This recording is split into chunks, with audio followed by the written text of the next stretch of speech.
In the everyday course of modern life, we rarely feel more vulnerable than when we are horizontal, a stranger in a mask looming with a sharp and buzzing implement in hand, ready to do violence to our teeth.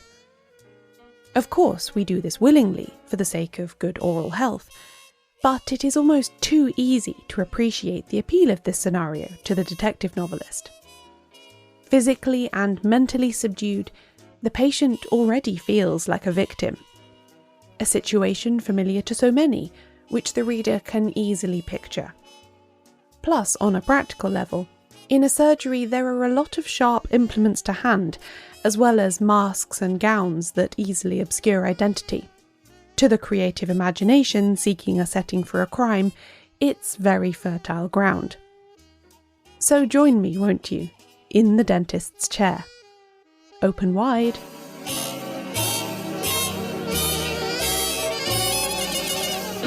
Welcome to Shedunnit. I'm Caroline Crampton. A friendly warning, there are going to be some spoilers in this episode.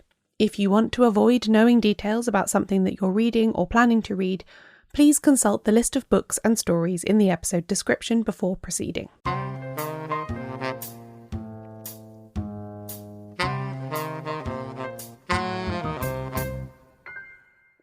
As a dental patient rather than a dentist, the first kind of dental-based mystery that comes to mind is, of course, the sort where a murder victim is actually found in the dentist's chair. Whether you are prey to major anxieties or phobias about dentist appointments, or just have a normal amount of apprehension about what might be wrong with your teeth, this feels like the obvious route for a golden age crime writer to go.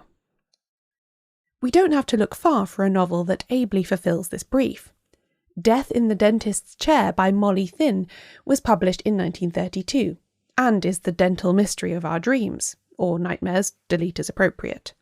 Thinn's chess-playing detective of Greek origin, Dr. Constantine, is awaiting his turn in his dentist's waiting room when something peculiar occurs. The dentist in question, Mr. Humphrey Davenport, has briefly left a patient alone in his surgery while he went to make a minor adjustment to her dentures. Upon returning, he finds the previously open door locked against him.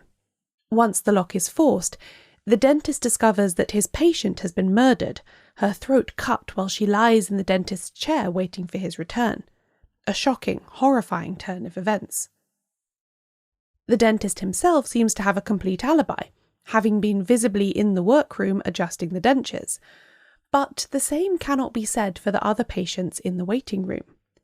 The murderer seems to have escaped through the open window of the surgery too, so anyone else could have got in that way and attacked Mrs. Miller while she was trustingly lying prone in the dentist's chair.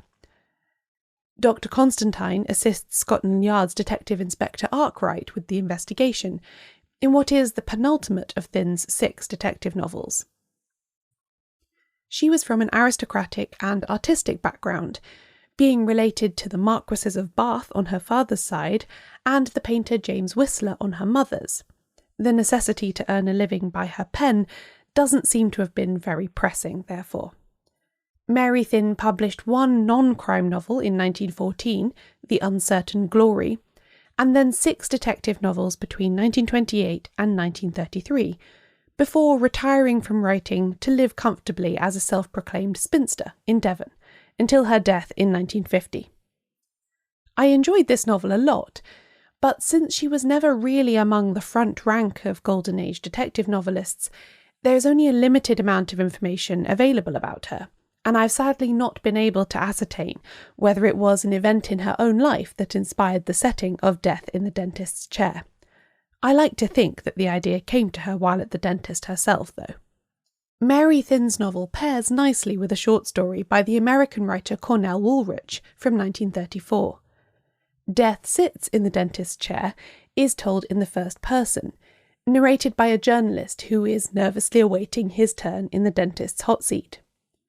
The current patient has a botched filling that needs urgent attention, and through the door, Roger can hear the dentist start drilling to remove it. Then tragedy strikes.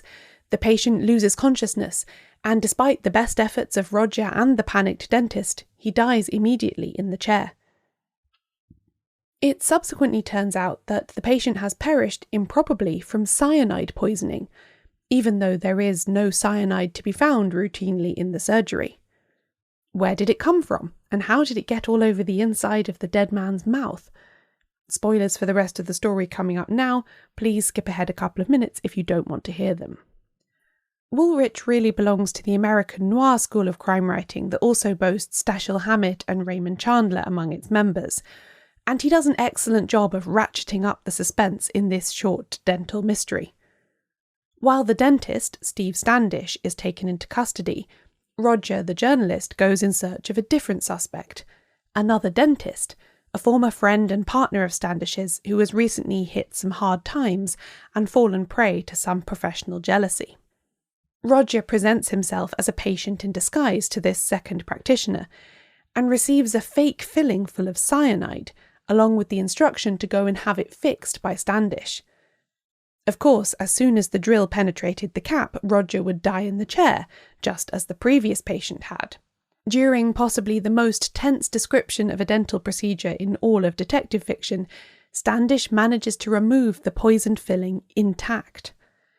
The police accept this evidence of Roger's alternate explanation for the crime, and he is able to leave the surgery with both his life and the knowledge that he has saved his dentist friend from a cunning revenge plot and a wrongful murder charge. This was Woolrich's very first crime story, he having spent much of the 1920s writing Jazz Age-style fiction in an attempt to fulfill his dream of being the next Scott Fitzgerald, as the introduction to a later anthology of his work puts it. The Depression of the early 1930s had killed off Woolrich's ambition of supporting himself via literary fiction alone, and thus he began writing for pulp mystery magazines, which was still a lucrative market.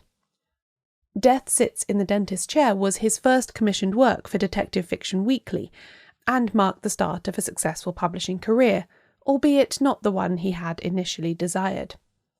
He did find many fans, though, although his work can be a little harder to track down today.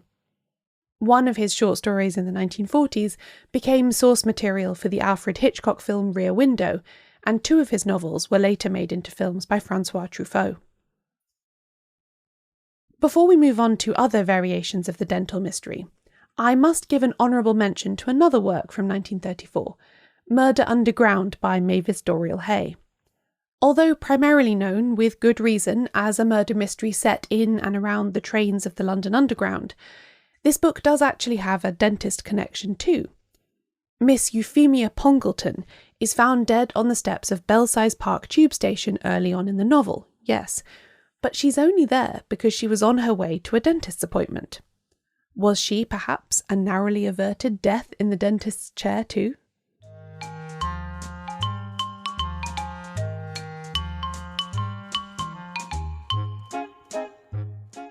The dentists themselves are hardly safer than their patients, once the detective novelists get going. Agatha Christie indulged in a spot of dentist disposal in her 1940 novel 1-2 Buckle My Shoe, a Hercule Poirot tale that received mixed reviews upon its initial publication, but which I have found to be rather enjoyable to untangle upon a reread.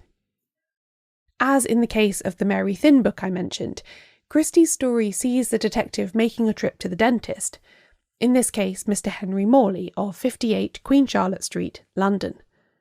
Poirot dreads this visit to the chair, in all caps, and all that it reveals about his own inflated self-image, because, as he says, few men are heroes to themselves at the moment of visiting their dentist.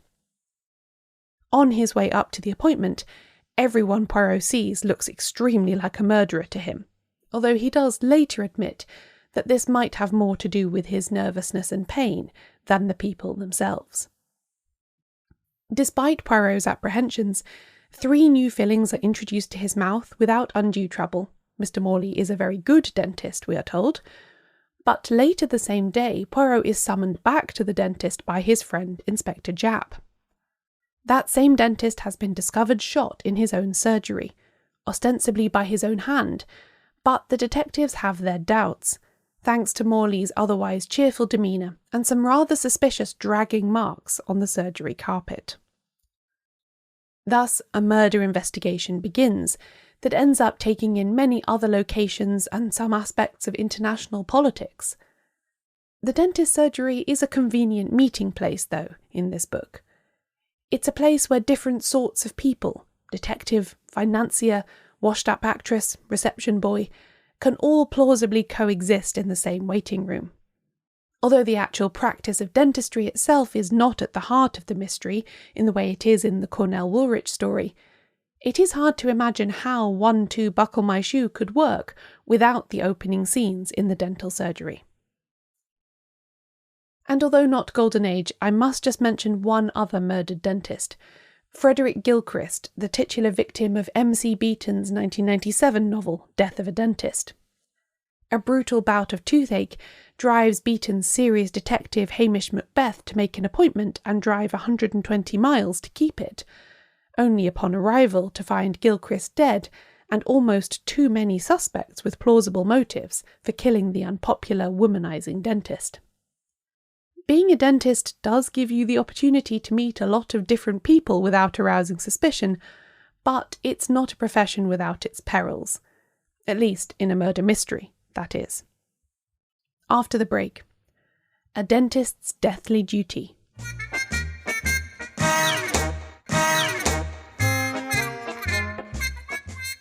So far, the dentists we have looked at in Golden Age detective fiction have been murdered and framed for murder. But what about instances where they actually embark on a murderous second career? Once again, I must draw your attention to the spoiler warning for this bit. As I did the research for this episode, I began to wonder whether Agatha Christie had something against dentists. She killed one off in 1-2 Buckle My Shoe, as we've already covered, but 5 years before she had also involved one in a rather complicated airborne crime. Death in the Clouds from 1935 is notable for a few things. First, it captures rather brilliantly what civilian aviation was like in the 1930s. Second, it features a mistake with a murder weapon that Christie would humorously correct via her mystery novelist character Ariadne Oliver a couple of decades later. And third, we get a major dentist protagonist who reinvents a trick from an earlier era of detective fiction to allow himself to move about a plane unseen. This dentist, Norman Gale, had been in Paris researching and purchasing new dental instruments before taking a flight back to England that just so happens to also contain Hercule Poirot and a murder victim. Then he follows in the footsteps of a number of previous suspicious Christie characters who have become temporary sidekicks for her detectives, assisting with an investigation in which they should, in fact, play a very different role. He's a fascinating creation, Norman Gale, and I would highly recommend rereading this book just so you can study this dentist up close. We have yet another Christie dentist in her 1923 short story The Cornish Mystery, later collected in Poirot's early cases. Edward Pengelly practices in Cornwall with the aid of his assistant Miss Marks, and it's his wife who calls in Poirot and Hastings. She fears that she is being slowly poisoned by her husband, because although her doctor has diagnosed an unrelated gastric complaint, her symptoms always go away whenever her husband is absent. Slightly dubious, Poirot agrees to travel down to Cornwall to look into the matter further, only to find that Mrs. Pengelly has died by the time he arrives. Her husband is later charged with her murder, only for Poirot to secure a different outcome via one of his more dubious extrajudicial acts. This, incidentally, is something I would like to look into in a future episode, the extent to which some Golden Age detectives rely on techniques that would never actually hold up in a real-life court. Still, this is a good story about how a dentist falls under serious suspicion just because he has a pretty assistant and some skill with anaesthetic chemicals. John Dixon Carr's 1936 story, The Wrong Problem, presents a very different kind of atmosphere to Christie's effort of the decade before, but nonetheless sees a dentist seriously suspected of murder. 2 impossible crimes in a short space of time occur in one family. The father, an ear, nose and throat doctor, is killed by being stabbed in the ear while alone in a rowing boat, and his daughter is killed in a locked room by being stabbed in the eye. Who could it be, and how? Because of the precise, almost clinical nature of the crimes, Suspicion naturally falls on 2 of his 3 remaining children, one of whom is a dentist and the other a medical student. Luckily, Dr. Gideon Fell is on hand to right the wrongs of this Gothic-feeling tale. The presence of a dentist or a dental appointment in a mystery doesn't have to mean murder.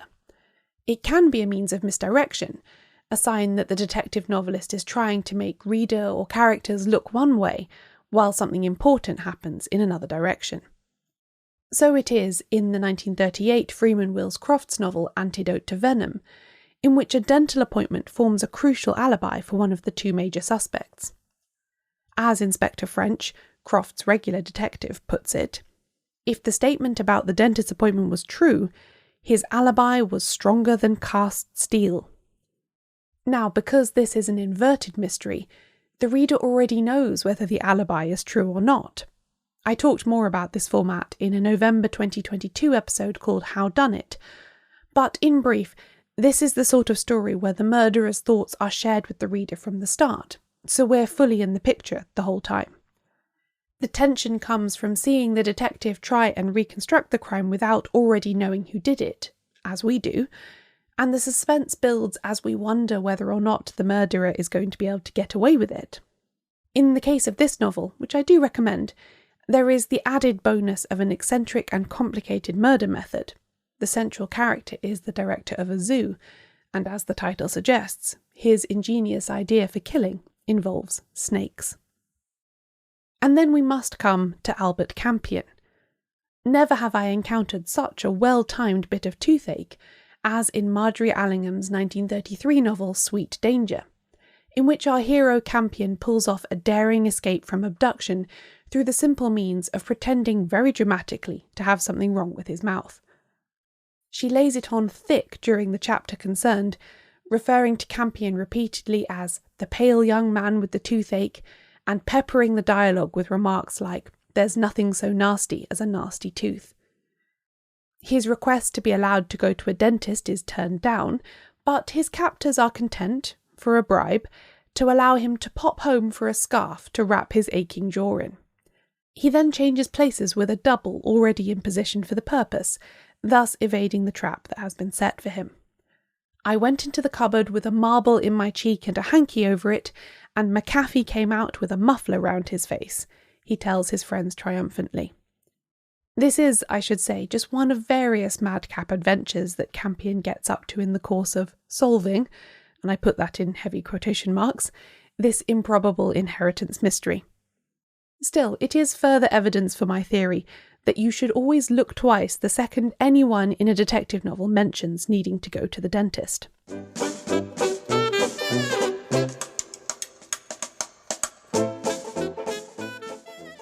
There is one final teeth-related plot point that we find a lot in crime fiction, but this is one that concerns dead people more than those left alive. Posthumous identification via teeth has been going on for a very long time. Supposedly, Agrippina, wife of the Roman Emperor Claudius, insisted that her assassins bring her the head of her rival Lollia Paulina so that she could confirm for herself that those were the teeth of the woman she intended to have murdered. And in 12th century India, a murdered monarch was identified after death by his false teeth. Battlefield identifications were done this way for centuries too, but it wasn't until 1814 that a criminal case in Britain was decided on this basis, when a charge of grave robbing against an anatomy lecturer in Edinburgh was proved by showing that the deceased's dentures fit perfectly into one of his specimens he had in his lab. By the early 20th century, when the crime fiction Shedunnit covers was being written, comparing the teeth and dental work visible in a body with any known records was a recognised technique for establishing identity.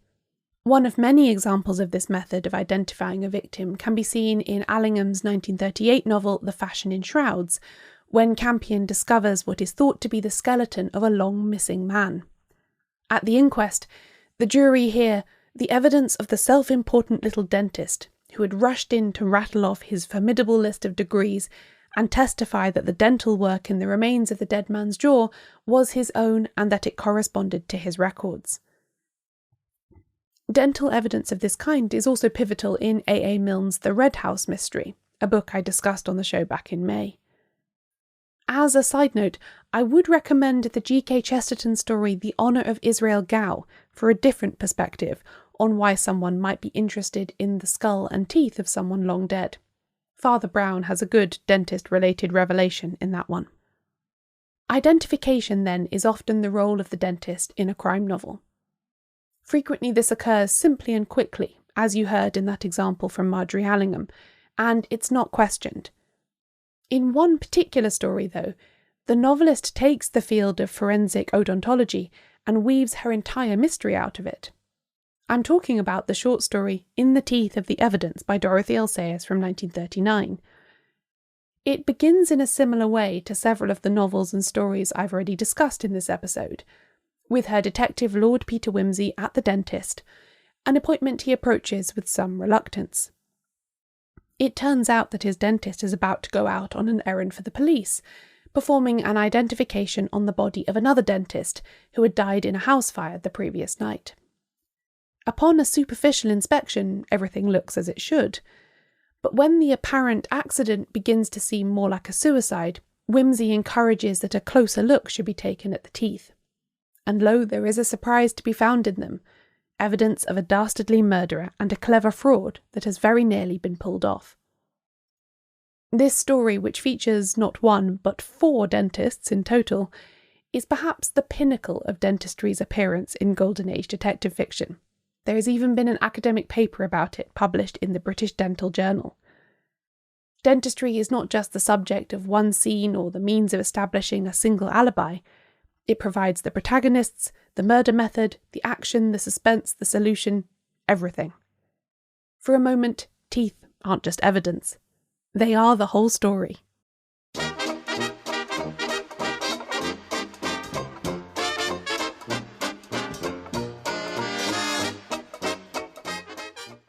This episode of Shedunnit was written, narrated and produced by me, Caroline Crampton.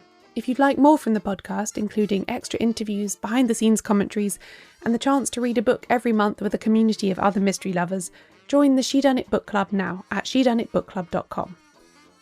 You can find a full list of the books I mentioned in this episode at shedunnitshow.com/inthedentistchair.